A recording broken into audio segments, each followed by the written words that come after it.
For the record, the members of the House of Representatives implicated by the Discaya spouses, as well as Congressman Martin Romualdez and Congressman Eric Yap, cited by Mr. Orly Gutesa, were invited to attend this hearing.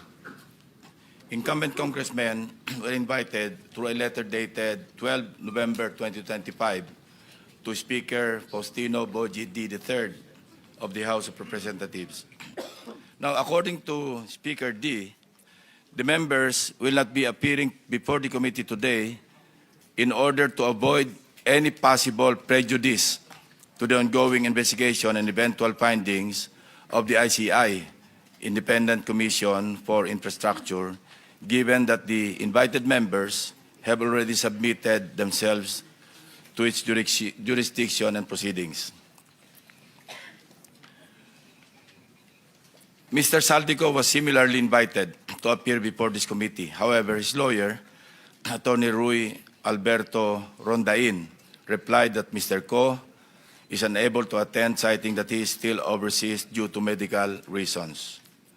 Let me state clearly that this committee takes strong exception to the statement made by Attorney Rondain, specifically his apprehension, and I quote, "I'm apprehensive that any statement he," referring to Mr. Saldico, "may give before the committee will, at best, preempt any defense he may set up." Our invitation was directed to Mr. Co himself, not to his lawyer. Suffice it to say that Article 1, speaking of jurisdiction, Section 2 of the Rules of the Blue Ribbon clearly states, and I quote, "The filing or pendency of any prosecution or criminal action shall not stop or abate any inquiry to carry out a legislative purpose."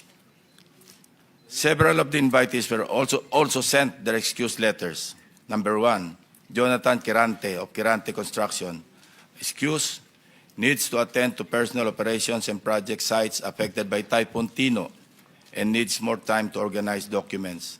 Number 2, Yumir Villanueva of Top Notch Catalyst Builders. Excuse, prior engagement. Number 3, Engineer RJ Dumasig. Excuse, scheduled appearance at the DOJ at 1 p.m. today.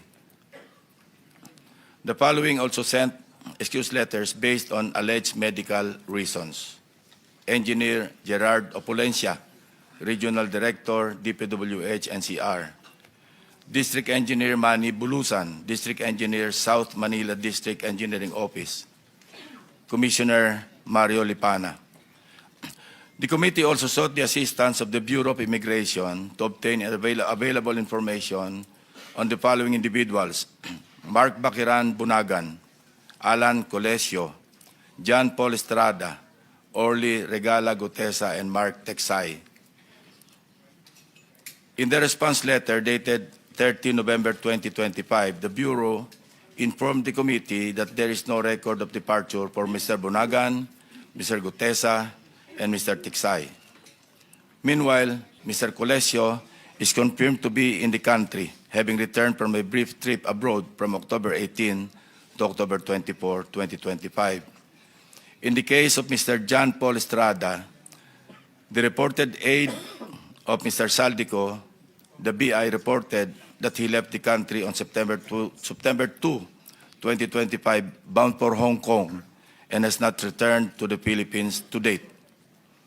We're now coordinating with the Philippine Center for Transnational Crime, PCTC, to coordinate with Interpol to track the movement or movements of Mr. John Paul Estrada, as well as other personalities who are now abroad, whose attendance will be needed by this committee. Lastly, this representation received a copy of an order dated October 24, 2025, penned by Carolina or Judge Carolina C. Ecasiano Sison, Executive Judge of the Manila Regional Trial Court, in relation to the investigation conducted by her office on the authenticity of the notarization of the Sinumpaang Salaysay executed by Mr. Orly Gutesa, allegedly notarized by Attorney Pechi Rose S. or G. Espera. For the record, the committee notes that the notarial monthly report submitted by Attorney Spera covers notarized documents recorded under Notarial Book Number 3, specifically Book Number 3, Document Number 41-173, pages 10 to 36, period September 11 to 30, 2025. It is further noted that these details differ from those appearing in the sinumpang salaysay of Musgari Cutesa, which, on the other hand, indicates the following particulars. Book number 255, page number 51, or document number, 255, page number 51, book number 8, series of 2005. Furthermore, the order issued by Executive Judge Icasiano Sison looked into consideration the report prepared by Mr. Antonio Magbojos, Executive Officer of the Forensic and Scientific Service, Question Document Division of the NBI. After conducting a comparative examination of the specimen signatures, the NBI concluded that the questioned signature and the standard specimen signatures of Attorney Spera were not written by one and the same person. Since it was found that Attorney Spera has not notarized the sinumpang salaysay, her notarial details, including her signature, contained in the said document is falsified. As such, the order declared that there was no sufficient basis to hold Attorney Spera administratively liable in connection with the notarization of the sinumpang salaysay. With that said, let us start.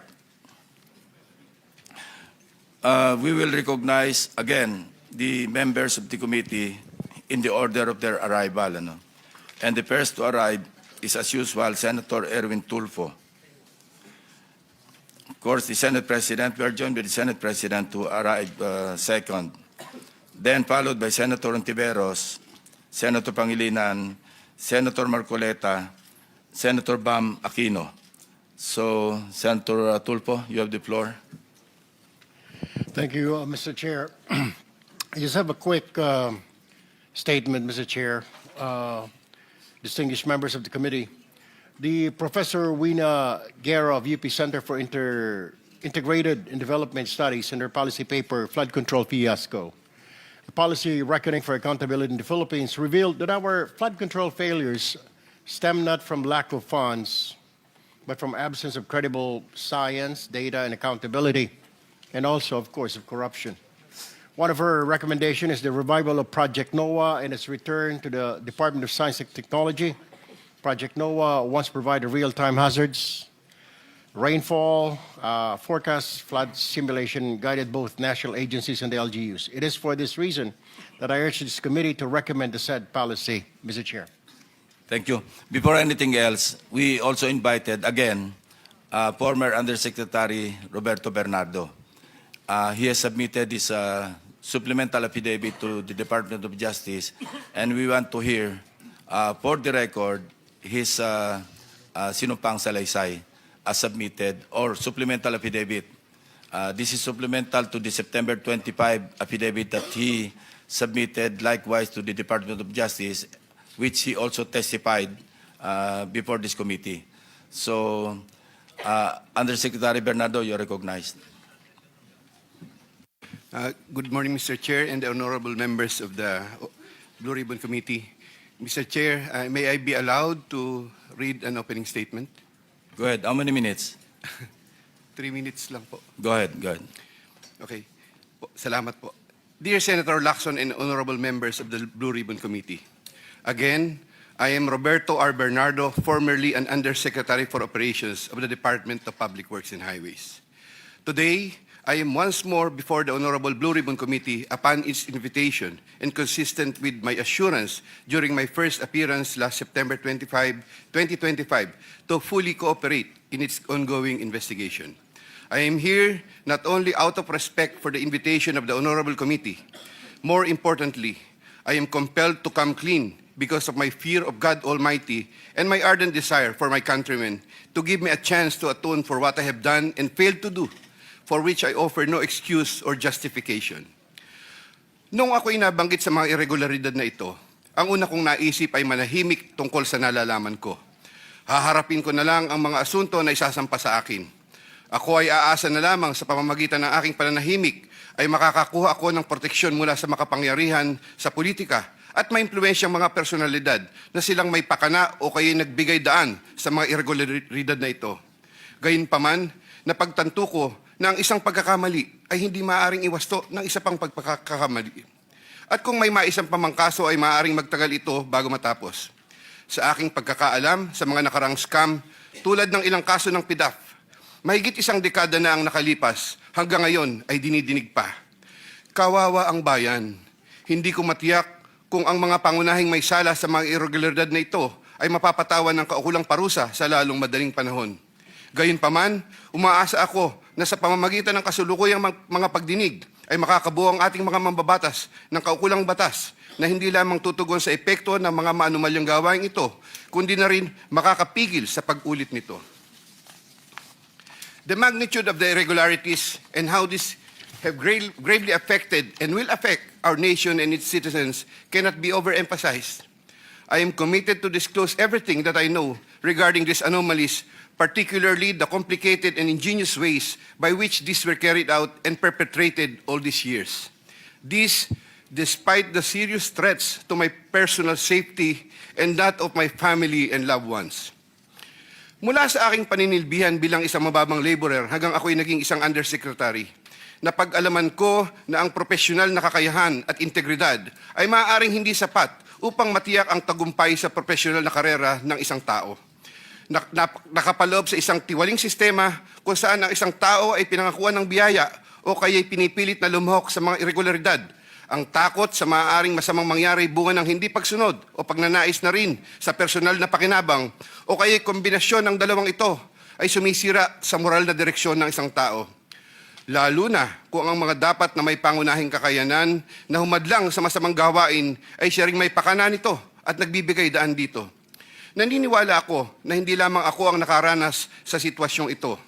Nakikiusap ako sa mga nasa ganitong kalalagayan na magtiwala sa kinauukulan at lumantad na at makipagtulungan sa kasalukuyang investigasyon. In connection with my application for coverage as a state witness under Republic Act No. 6981, I have earlier submitted to the Department of Justice a second supplemental affidavit further clarifying my previous disclosures on the government flood control and other infrastructure projects subject of the present proceedings. Once again, with the assurance of the Honorable Committee that my rights and benefits under RA 6981 shall be respected, I will be submitting the second supplemental affidavit to the Honorable Committee with the prior authority of the Department of Justice through the Honorable Frederick A. Vida, Acting DOJ Secretary, as set out in an authority to disclose, which I am likewise submitting to the Honorable Committee. Thank you po. Proceed with your statement.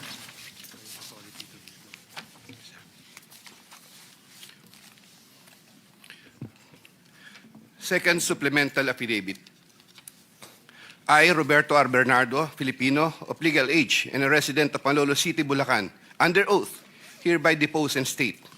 I am submitting this second supplemental affidavit consisted with my desire to set forth my knowledge about the irregularities in government flood control and other infrastructure projects, as well as to obtain peace of mind and preserve the truth.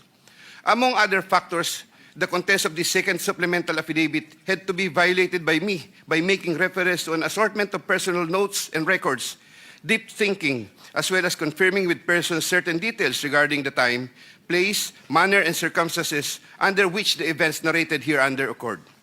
Moreover, owing to the passage of time and the fact that I am no longer part of the DPWH following my retirement in August 2025, the process of collecting facts and details had progressed slower than expected, contributing to the delay in the submission of this second supplemental affidavit. Also, I would like to make clear that while the facts narrated below are based on my direct personal knowledge and fortified by official DPWH records, the kickback scheme pertaining to the collection and handoff of the commitments to the relevant public officers occur practically without any paper trail. A statement of facts available to all, applicable to all. Over the decades that I worked for the DPWH, it has always been my philosophy to form good working relationships between and among my bosses and or superiors, inferiors and or subordinates, and other colleagues even without the promise or expectation of a reward or personal advantage. I would rather troubleshoot problems than develop enemies and immediately address all concerns. I would do this so that I can effectively perform my duties and responsibilities under the DPWH. Unfortunately, this professional orientation of mine has forced me to compromising situations that include the matters narrated hereunder. I reiterate my deep remorse and guilt for what I have done, and I am now animated by an honest desire to help rectify the institutional defects in the systems and operations, not only of DPWH, but also other government agencies, and help in developing lasting and meaningful reforms. I can confirm, based on my personal knowledge, that in some form or another, and on various extents, based on current setup, each and every DPWH official, employee from top and down the line is buffeted with various avenues of corrupt acts and practices. This would include high-ranking members of the department, such as secretary, undersecretaries, assistant secretaries, regional directors, district engineers, bids and awards committee members, engineers, inspectors, and all the way down to laborers. This is also true for several top officials of other departments and or agencies, such as but not limited to the Department of Finance, Department of Environment and Natural Resources, Department of Health, Department of Education, Department of Agriculture, Department of Agrarian Reform, Department of Transportation, Philippine Charity Sweepstakes, Philippine Coconut Authority, etc. Moreover, I can confirm, based on my personal knowledge, that in some form or another, and on various extents, most proponents have their own designated contractors who will take on the projects for the former's benefit and advantage. Sometimes, other proponents would request me to suggest contractors for them who are known to me or referred to me by friends and other personalities.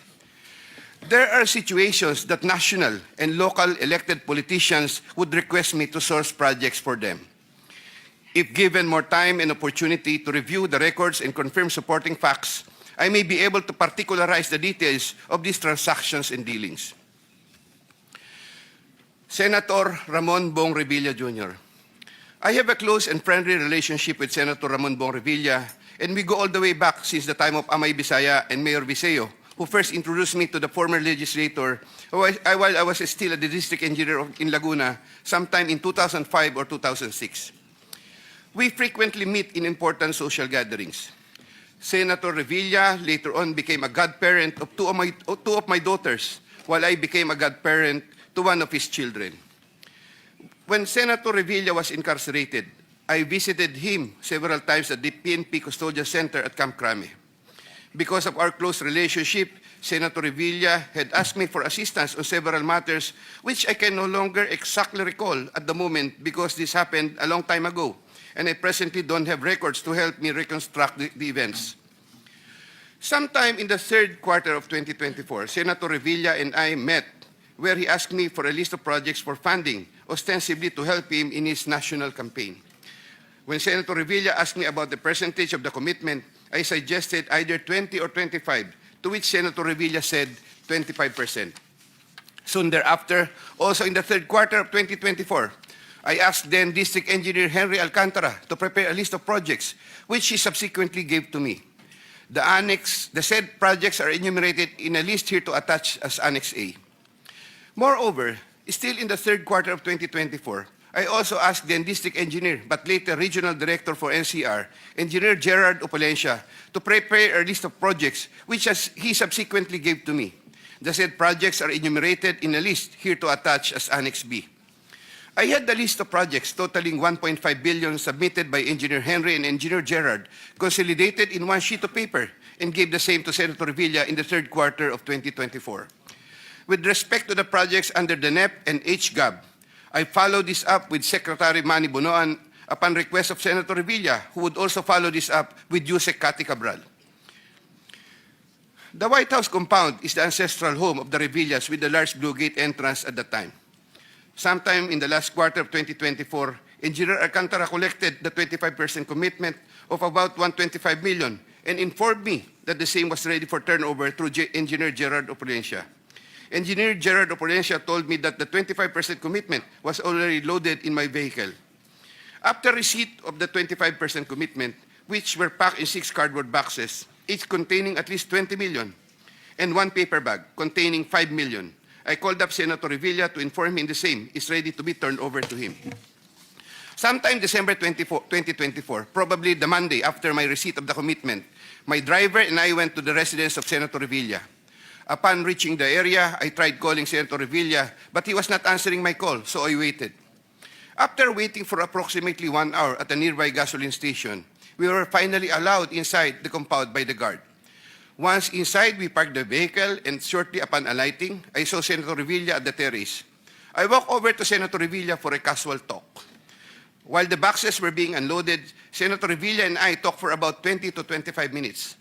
I asked him, "Sen, bakit hindi ka nangangampanya?" Senator Bong replied, "Okay naman pare, maganda results ng survey. Relax muna." The personnel of Senator Revilla helped in unloading the boxes. After the delivery of the commitment, I headed back to Manila.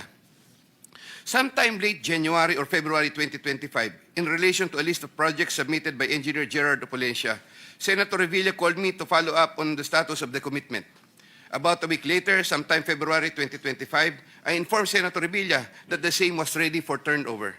Before the start of the campaign period for national elective positions, I directed one of my aides to deliver commitment amounting to 250 million to the residence of Senator Revilla at the White House compound, Aguinaldo Highway, Bacoor, Cavite. Senator Nancy Binay. Carlin Yap Villa is the aide of Senator Nancy Binay, who transacted with me regarding the latter's projects and commitment. If I recall correctly, I first met Carlin in the year 2018 during the budget season at the Senate.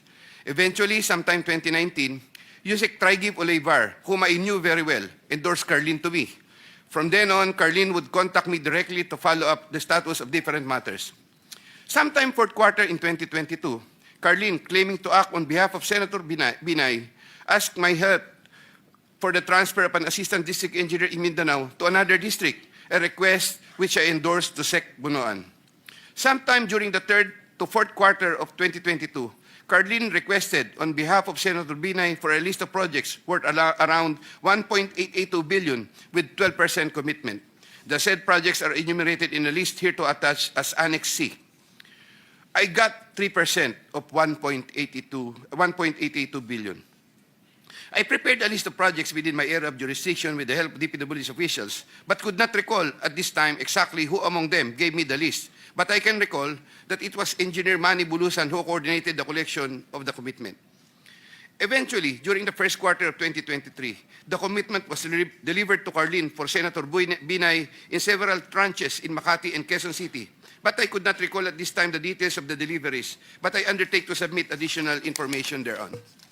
Sometime last quarter of 2023, Carlin again asked for Senator Binay a list of projects for inclusion and funding under the 2024 GAA, which I provided with the help of Engineer Gerard Opulencia and Engineer Henry Alcantara. The total list of projects initially amounted to 2.5 billion, but which was reduced to 1.672 billion. The said projects are enumerated in the list here to attach as Annex D. Apparently, some individual or group offered Senator Binay a higher amount of commitment of 15% instead of the previous 12%, with the promise that the commitment would be released much earlier. Usec Trigib learned about the plan to transact with this individual or group, and I was informed by Usec Trigib that he confronted Carlin and said to her, "Bakit nyo binabawasan ng kay Robert? Siya din naman ang nilalapitan ng mga yan pagka nagkakaproblema." However, sometime later part of December 2023, Carlin called me and requested for a 50 million advance for Senator Binay's shoes for the holiday season because the individual or group was unable to deliver on their promise, and which I then helped to fix. Thereafter, Carlin told me that Senator Binay was expecting an increase in the commitment from 12 to 15%, which I agreed to fulfill. I did not get any percentages from the aforementioned projects worth 1.672 billion, but I was reimbursed the 50 million which I earlier advanced. I was nurturing goodwill with Senator Binay by fulfilling the commitment. Sometime 2024, Carlin requested me to relay to Sec Bunoan Senator Binay's request for some allocation under the NEP, which I did. Sec Bunoan allocated 500 million for Senator Binay under the NEP for 2025, which I relayed to Carlin. Carlin told me to prepare a list of projects for the 500 million allocation. I then asked a list of projects from Engineer Henry and Engineer Gerard worth 500 million, which I then submitted in person with Sec Bunoan, who then told me he will instruct Usec Cabral to include the same in the NEP. The list of projects was included in the NEP for 2025. The said projects are enumerated in a list here to attach as Annex E. Likewise, sometime in the last quarter of 2024, Carlin for Senator Binay asked for a list of projects to be included in the 2025 GAA. I then directed Engineer Henry and Engineer Gerard of Polencia to prepare a consolidated list of projects. I submitted a list of projects totaling 3 billion to Carlin, but only approximately 2.6 billion was included. The said projects are enumerated in a list here to attach as Annex F. After these projects appeared in the GAA, Engineer Bulusan, Engineer Opolesia, and myself collected, raised, and prepared the 15% commitment, which was all turned over to me. There were difficulties in collecting the commitment as there were contractors, congressmen who did not give amount considering the issue of for later release projects totaling approximately 80 million more or less, which I had to advance. Despite this total commitment collected and raised for Senator Binay was 15% of 1.2 billion or around 468 million more or less. I earlier mentioned that the 37 million more or less was delivered at Horseshoe Village, Quezon City, which refers to the amount collected by Engineer Henry Alcantara. But upon full recollection, there were two deliveries. The first delivery amounted to 340 million at a house in Horseshoe Village, Quezon City, and the second delivery amounted to at least 200 million at another house, but also in Horseshoe Village, Quezon City. After the second delivery, Carlin told me, "Kinuha na ni Sir, salamat raw. Hindi ka raw kakalimutan sa Makati." The Sir refers to the husband of Senator Binay. I did not get any percentage from the projects worth 3,120 million for NEP and GAA for Senator Binay. Senator Chis Escudero and Maynard Ngu. I met Maynard Ngu at the Manila City Hall during the term of Mayor Erap, and while I was the city engineer of Manila sometime in 2013. Maynard Ngu is a familiar figure in the social political circles, as he would be handling substantial donations to politicians during election season, including the distribution of mobile phones. During the 2022 national elections, Maynard Ngu approached me and asked for help in raising campaign funds. I and other DPWH officials assisted Maynard Ngu in raising campaign funds. These frequent interactions with Maynard Ngu at the court helped me in building our mutual trust with each other, especially in favor of Senator Escudero, whose interest Maynard Ngu was actively promoting. Maynard Ngu was appointed Special Envoy to China for Trade, Investments, and Tourism in 2023. When Senator Chis Escudero became Senate President in 2024, Maynard Ngu approached me and asked for a list of projects for Senator Chis Escudero. Thereafter, sometime November 2024, I asked Engineer Opolencia to prepare a list of projects for Senator Chis Escudero following my conversation with Maynard Ngu. Thereafter, Engineer Opolencia submitted to me a list of projects for funding. The said projects are enumerated in a list here to attach as Annex G. For the projects located in Valenzuela, Engineer Opolencia, through District Engineer Ruel Umali, collected the money for the commitment for Senator Chis Escudero. He delivered the commitment at Diamond Hotel. We saw each other at the Diamond Hotel, and Engineer Opolencia told me, nasa inyo na po, boss. When I asked my driver to confirm, the driver told me, nasa akin na po, okay na po. For the projects located in Marinduque, Engineer Opolencia, through Regional Director Ryan Altea, collected the commitment for Senator Chis Escudero. He delivered to me the commitment at Diamond Hotel. Engineer Opolencia called me and said, "May papadala ako sa inyo ngayon. Sa iyo ngayon, dadali na lang po sa Diamond." Later, the driver told me, "Nasa akin na po, okay na po." Following a deeper recollection of the facts and checking with public records, I can now confirm that in addition to the Valenzuela and Marinduque projects, Engineer Opolencia also provided the list of projects for Oriental Mindoro and Quezon City. The complete list of projects for Senator Chis Escudero is worth 1.4 billion with 20% commitment. The said projects are enumerated in a list here to attach as Annex H. Sometime early 2025, I made the first delivery of 160 million for Senator Chis Escudero at the Cherry Mobile Building at Maynard Ngu in Apacible Street, Manila. Thereafter, early 2025, I made the second delivery of 120 million for Senator Chis Escudero, also at the Cherry Mobile Building of Maynard Ngu. Senator Jinggoy Estrada. I have known Senator Jinggoy Ejercito Estrada since I met Senator Jinggoy Estrada through the social circles of Senator Bong Revilla. We usually had encounters during social gatherings of people in the movie industry. We developed a close relationship. Sometime in 2010, when I was Assistant Regional Director of DPWH Region 4A, Senator Jinggoy was backing me to become a Regional Director. When I failed to become a Regional Director, I applied for the position of City Engineer, and Senator Jinggoy was one of those who recommended me. When he was incarcerated, I would visit him, but sometimes together with then City Mayor Joseph Erap Estrada. Sometime in 2023, Senator Jinggoy requested Secretary Bunoan through me for projects worth 500 million. Secretary Bunoan agreed to give 450 million for the DPWH NCR building, which Usec Cabral included in the NEP for 2024, with an 18% commitment for Senator Jinggoy. Senator Jinggoy called me sometime in the third quarter of 2024 and asked me to request the amount of 1 billion from Sec Bunoan. Senator Jinggoy said, "Tulungan mo na lang ako dyan kasi marami pa akong tutulungan sa eleksyon." I replied, "Okay na ba ang 25% Sen?" Sen Jinggoy responded, "Okay na ang 25%. I relayed to Sec Bunoan the request of Sen Jinggoy. The former then asked me to prepare a list of projects for the latter. In turn, I asked Engineer Gerard Opalencia for a list of projects. When Engineer Opalencia gave me the list, I gave it to Secretary Bunoan, who told me that he will give the same to Usec Cabral and that the latter will take care of it. At the moment, I cannot locate the list or a copy thereof. Later on, I saw that some of these projects totaling 500 million and included in the list I gave to Sec Bunoan were listed in the NEP for that year. These projects, as appearing in the NEP, are enumerated in a list here to attach as Annex I hereof. Thereafter, Senator Jinggoy called me and asked me what happened to the difference of 500 million. I relayed this to Sec Bunoan. The latter replied that he will prioritize the matter as soon as there is available funding. Subsequently, I found out that the projects totaling 200 million were included in the SGAB for 2025. These projects, as appearing in the SGAB, are listed Annex J hereof. However, Senator Jinggoy called me again for the difference of 300 million to complete the 1 billion project value that was requested. During the BICAM, projects worth 750 million were again included in the projects to eventually form part of the 2025 GAA. The said projects are enumerated in a list here to attach as Annex K. The total budget for the projects which appeared in the 2025 GAA is approximately 1.45 billion, more or less. After Engineer Opalencia collected the 25% commitment, approximately 360 million, and delivered the same to Diamond Hotel in Manila. Thereafter, I tasked my driver to deliver the boxes to Sen Jinggoy at the Artiaga building in San Juan City.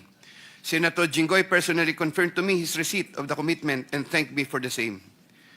During the 2024 budget hearing for 2025 GAA, Engineer Alcantara informed me that Senator Jinggoy gave him funding amounting to 355 million for Bulacan First DEO and 500 million from other districts in Bulacan and requested that he, Engineer Alcantara, prepare lists of projects.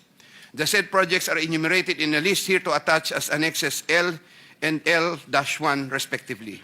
Later on, sometime in the first quarter of 2025, Senator Jinggoy asked me to get the 25% commitment for the aforesaid list of projects from Engineer Alcantara.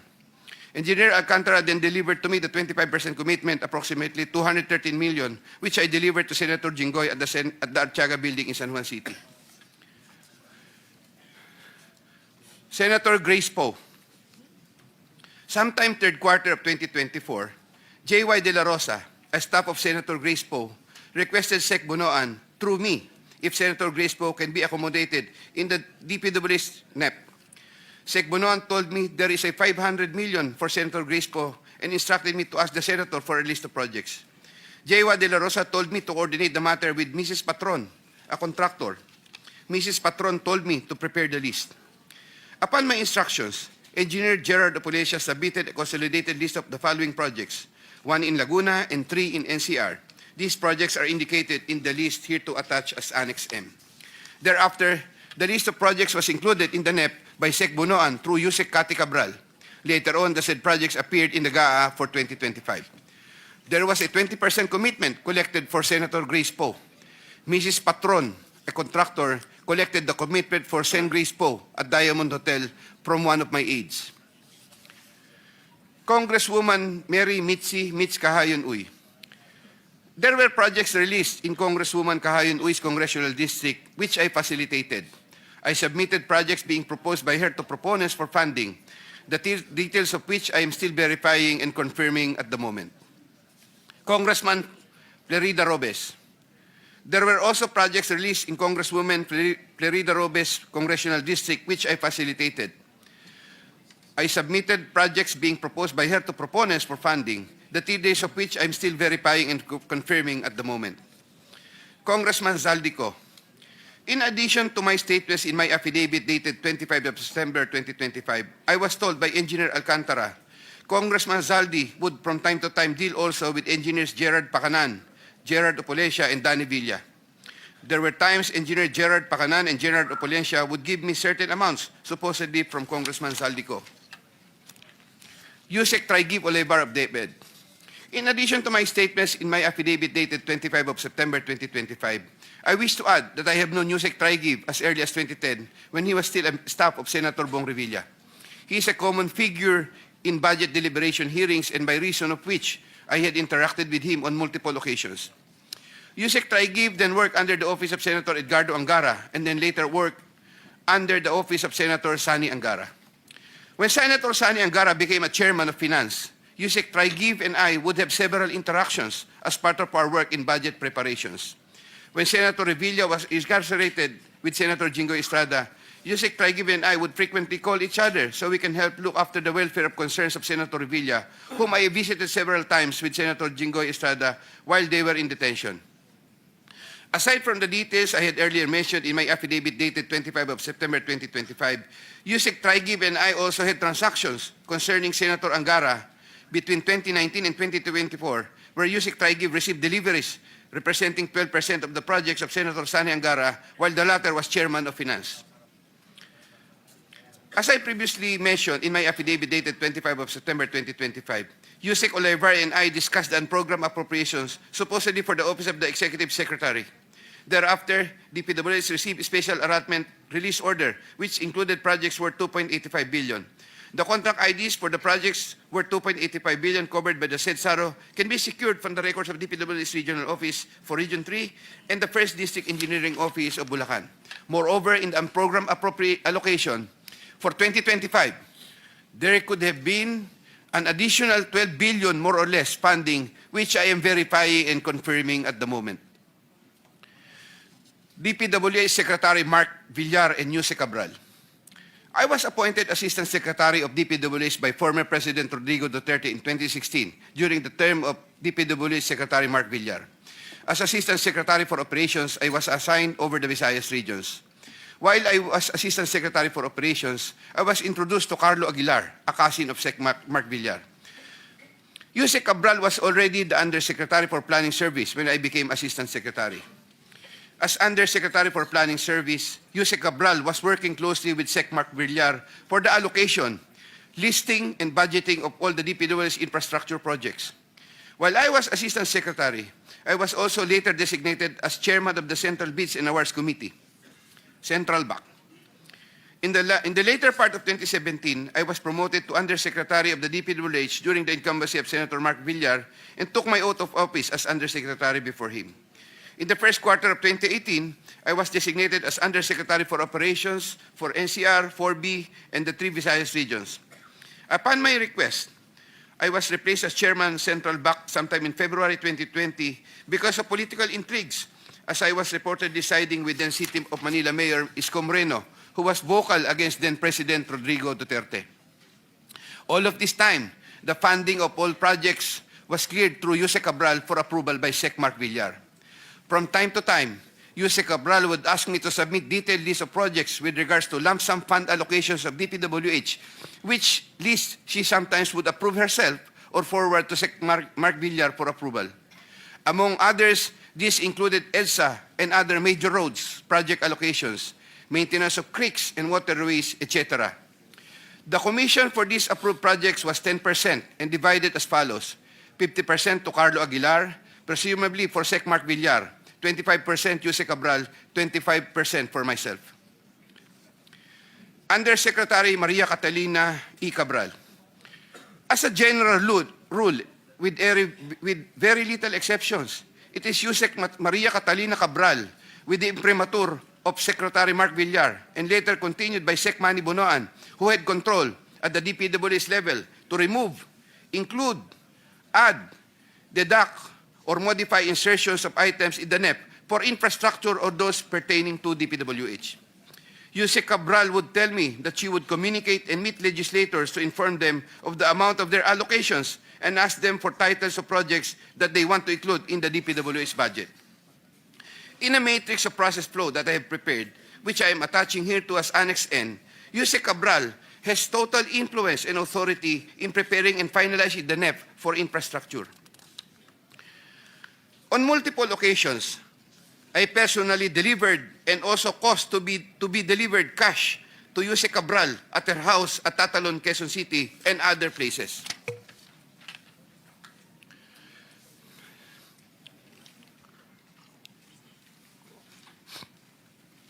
DPWH Secretary Manuel Bonoan. DPWH Secretary Manuel Bonoan is a long-time DPWH official who has held top positions through different administrations.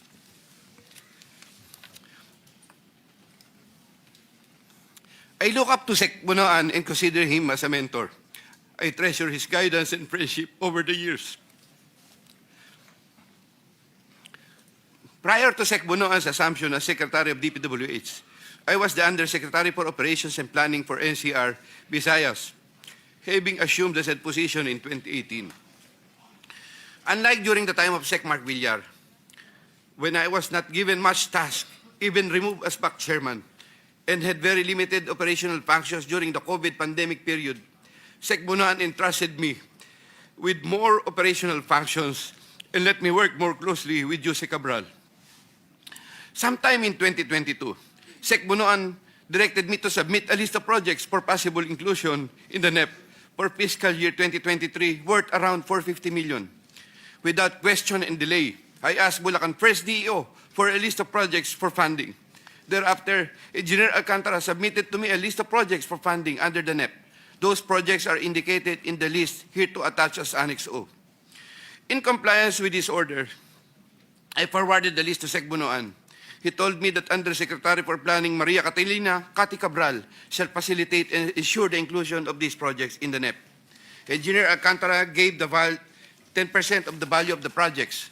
Similarly, in 2023, Sec Bonoan directed me to submit a list of projects for possible inclusion in the NEP for fiscal year 2024 worth around 150 million.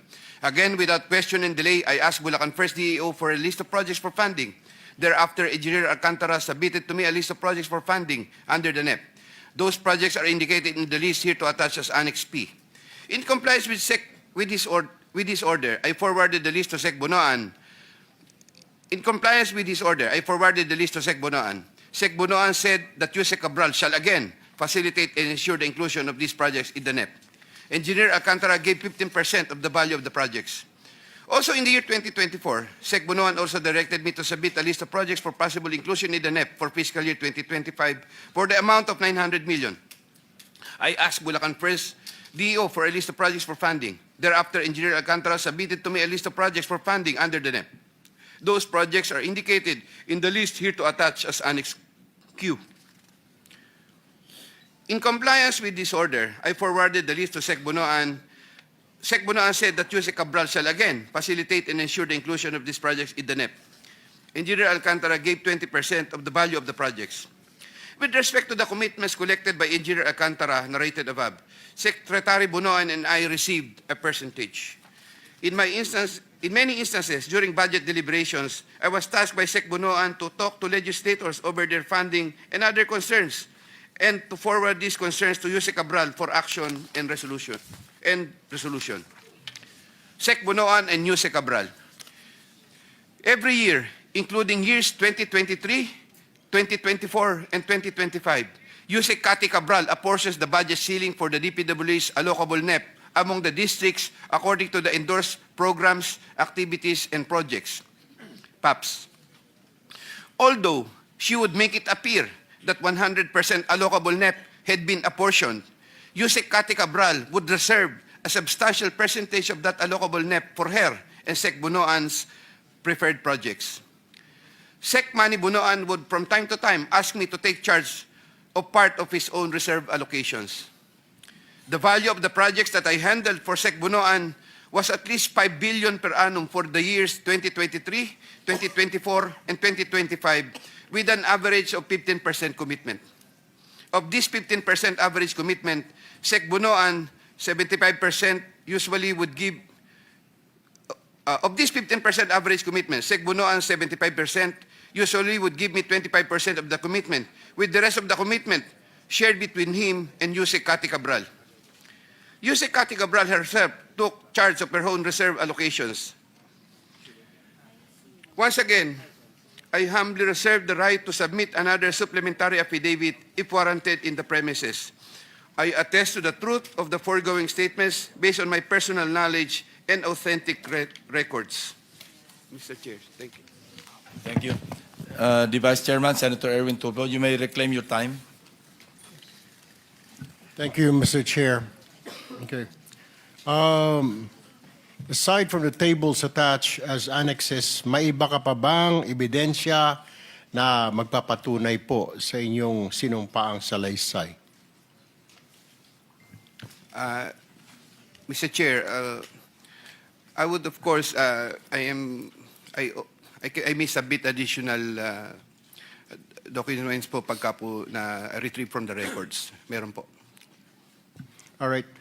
Mr. Chair, babalikan ko po si Engineer Bernardo. Ang tanong ko lamang po at tanong ng mga kababayan natin, napapansin po kasi nila na isa-isa ng mga opisyal, dating opisyal sa DPWH, maging ang ilang mambabatas, ay tumatakbo po sa ibang bansa. How do we stop this flight, Mr. Chair? Kasi baka darating po ang araw, wala na po tayong maimbestigahan, wala na po mapapanagot dahil lahat po sila ay nasa ibayong dagat na. Paano po yun, Mr. Chair? Do we have any plans? Do we have any actions para... I know, Mr. Chair, hindi natin pwedeng pigilan po yan dahil yan po ay karapatan naman nila. Pero dahil may investigasyon po nangyayari, ito po yung accountability, Mr. Chair. You may address your question to the DOJ representative.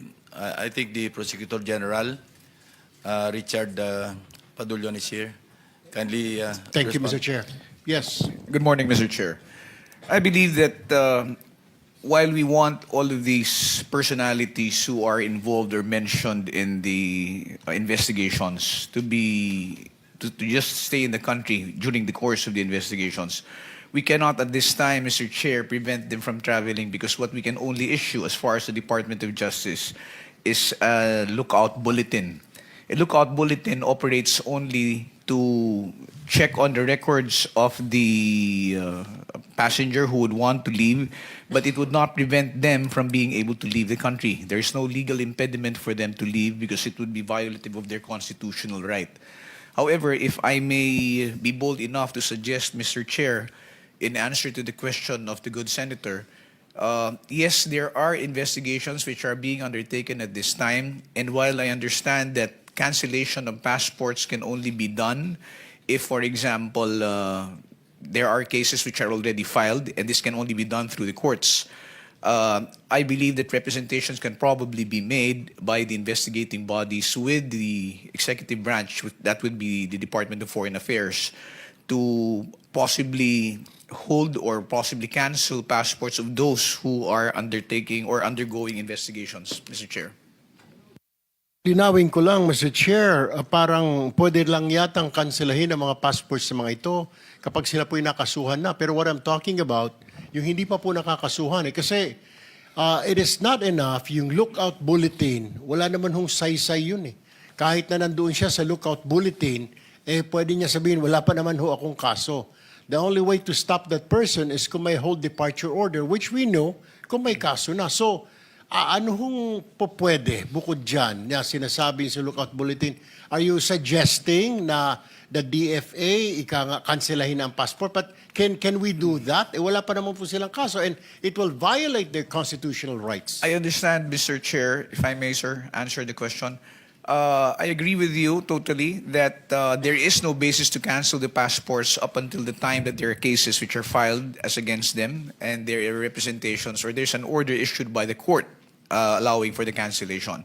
But the question earlier was with respect to what can be done at this time while there are no cases which have been filed. The only solution that I can find for this particular predicament, Mr. Chair, is for us to fast-track the filing of the cases, or for cases to be fast-tracked so far as investigations are concerned before the Office of the Secretary of Justice and before the Office of the Ombudsman. And then, and only then, once these cases are filed in court and warrants are issued, can we move for the cancellation of the passports. In the meantime, the suggestion that I made earlier was just a suggestion, Mr. Chair, if only to address the concern of what can be done in the meantime when there are no cases yet which are filed in court. Kailan po kayo magpa-file ng mga kaso? Kailan po natin makikita na ang DOJ ay magsasampa na po ng kaso? Cases are already being investigated right now, Mr. Chair. There are 5 cases for flood control projects, ghost projects, which are undergoing preliminary investigation at the moment. There are several cases also which are undergoing evaluation by the Department of Justice. I believe there are also cases which are also pending before the Office of the Ombudsman, Mr. Chair. We expect to terminate the preliminary investigation of the first 5 cases probably within the first week of December or by the middle of December, sir. To know kung ito po mga cases that will be filed by the DOJ ay mga officials lang po ito ng DPWH, former officials and contractors. Meron po bang kasamang mga politiko na rito? As of this time, Mr. Chair, as far as the first 5 cases which are undergoing investigation, it involves only officials of the DPWH, particularly those in District 1 in Bulacan, sir. All right. My next question is, Mr. Chair, alam kong sinusundan nyo rin po. At ano na ho nangyari? I don't know if you can answer this, Attorney Fadulyon, kayo po sa DOJ. Nasaan na po yung ating witness na si Ginoong Guteza? Because yung kanya pong testimony ay napakalaki po. Lahat po tayo nagimbal dito. So we want to find out, is he okay? Where is he at? Is he still alive? Is he dead? Ano ho nangyari? Mr. Chair, Department of Justice would not be in any position to ascertain the whereabouts of Mr. Gutesa. As far as we know, he did testify here in the Senate Blue Ribbon Committee, but the Department of Justice never had any interaction with him after that particular testimony. There was no representation made